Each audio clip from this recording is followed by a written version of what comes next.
Hello again, I am Blunty, and this is day 11 of owning a Nexus 7. Unlike some other foolish tech commentators who published what they called reviews after only a day or two with the device because they were more interested in being first than offering actual useful buying advice for other people who are wondering if this budget-priced Android slablet is actually worth owning. But now, with that snarkiness aside, after 11 days of constant use, letting the exciting new toyness wear off, and finding out how the Nexus 7 would actually soak into my day-to-day life and habits, and if I would reach for it more often than I would my top-of-the-line Retina screen 64GB wallet-crippling iPad, I now feel ready to make an informed commentary on the worthiness of this 7-inch slice of jelly bean Android. Mine is the 8GB version. There's also a 16GB option that apparently was so popular that demand outstripped the manufacturing capability and Google had to stop taking orders for it while they catch up. It's rocking a quad-core Tegra 3 chipset, and that combined with the new user interface performance tweaks in the latest version of Android has made for a very responsive bit of kit that usually delivers a smooth and very pleasant interface. I say usually because here and there it still stutters just a bit, but I expect those moments will become rarer as more and more apps and widgets are updated properly. It charges from a standard micro USB port. However, despite this port being standard, I found that the Nexus 7 is actually rather finicky when it comes to actually charging itself from other standard USB chargers. I tried 5 different power supplies. It worked on 2 of them. So much for standards. This is a colossally frustrating quirk and very inconvenient for travellers who just can't count on it working with any standard USB charger to hand. The screen is far better than you'd expect on a gadget for this price range, but that's a qualification you need to keep in mind. It's good for the price. It's not fantastic when compared to screens on some other class-leading handheld gadgets. It's certainly not on par with Apple's so-called Retina displays. You will see the pixels here, and text can look a bit jagged, but honestly, only if you're really looking for it.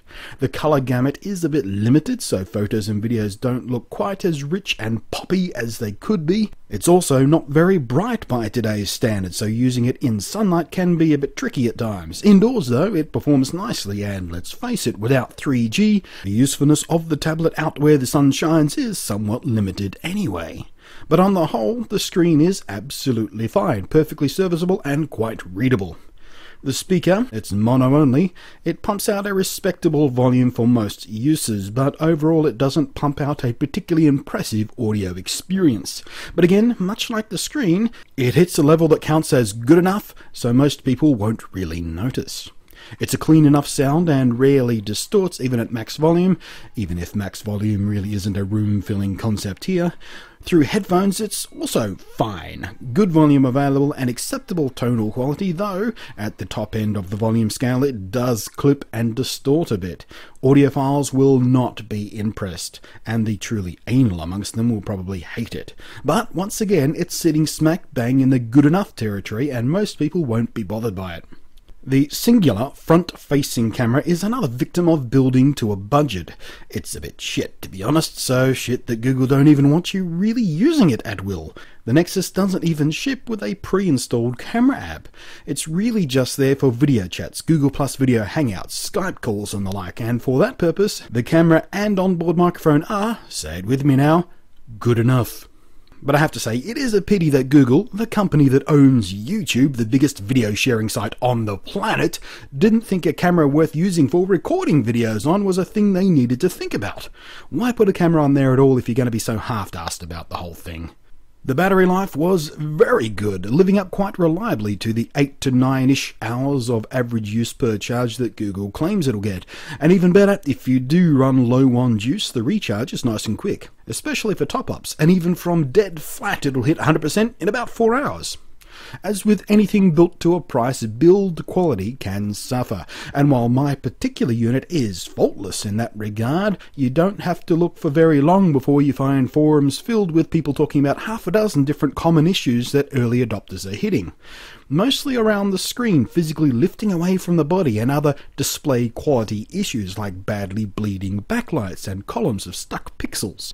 Aside from the issues which can be attributed to being built down to hit a price instead of being built up to a set of expectations, the Nexus 7 does deliver a very powerful bang for buck punch. It's got big power for games too, some of which wouldn't look out of place on dedicated gaming consoles, and as I recently showed in another video, if you like playing classic games of days gone by with emulators and proper gaming controls as opposed to awkward motion control and touchscreen buttons, well, the Nexus 7 absolutely excels at that job too.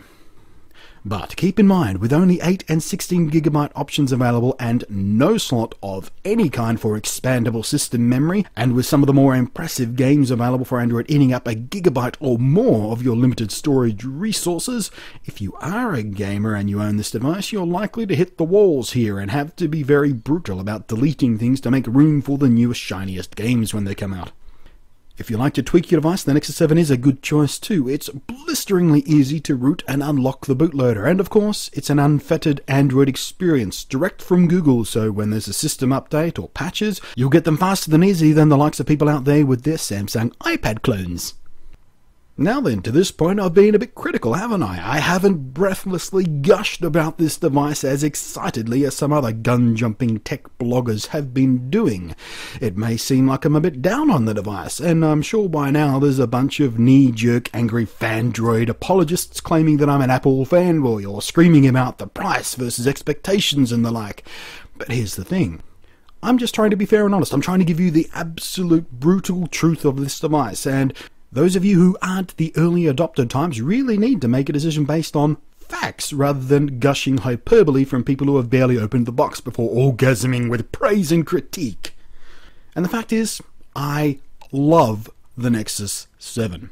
In the 11 days I've had it, it's settled superbly into my daily habits. I'd reach for it repeatedly throughout the day. It's the last device I put down at night and the first one I reach for in the morning. Its beautifully smooth interface combined with the lightweight, the warmly tactile, pleasant feel on the hand thanks to the fake leatherish back, the crisp, easily readable screen, and absolutely ideal and easy one-handed 7-inch form factor make it a truly superb consumption device. I've been using it far more than my iPad. I'd expected that for the first few days, of course. New toys always get played with more at first and all that, but even now that the new toy joy has faded, my behaviour has stayed shifted with a preference to pick up the Nexus 7 before the iPad, and even my phone. And that's not a behaviour pattern I expect to change. The Nexus 7 is simply better suited for most of the things I tend to use a tablet for. Don't take me wrong though, this hasn't really replaced my iPad, and I will not be getting rid of my iPad. Its screen is far better both in quality, resolution and physical size, and the iPad is a vastly superior tool for actively creating on, be it photo or video editing, drawing, creating documents or any number of other productive tasks. I use my iPad a lot when I travel, and in many cases it's meant I can leave the laptop at home. The Nexus 7 can't accommodate me fully enough to replace how I use the iPad, but the Nexus 7 is a better experience when it comes to more passive activities, and that's mostly due to its size, weight and greater ability to fully customize how, where and when content pulled in from the interwebnets is displayed and presented. It's not without its flaws, and the corner cutting to get it to that $200 starting price really shows in some places, but even with all that, I'd still call it one of the best bargains in tech today. It's easily the best experience in its class. It simply kicks the skull in of anything even close to its price. But given some of the quality control issues it seems to have, my advice is to suggest a strong preference for buying it at a local brick-and-mortar store in case you cop a bad one. Google really don't have a very good reputation when it comes to direct customer service. Your life will probably be easier if you can walk back into the store you got it from and get any problems sorted out face to face.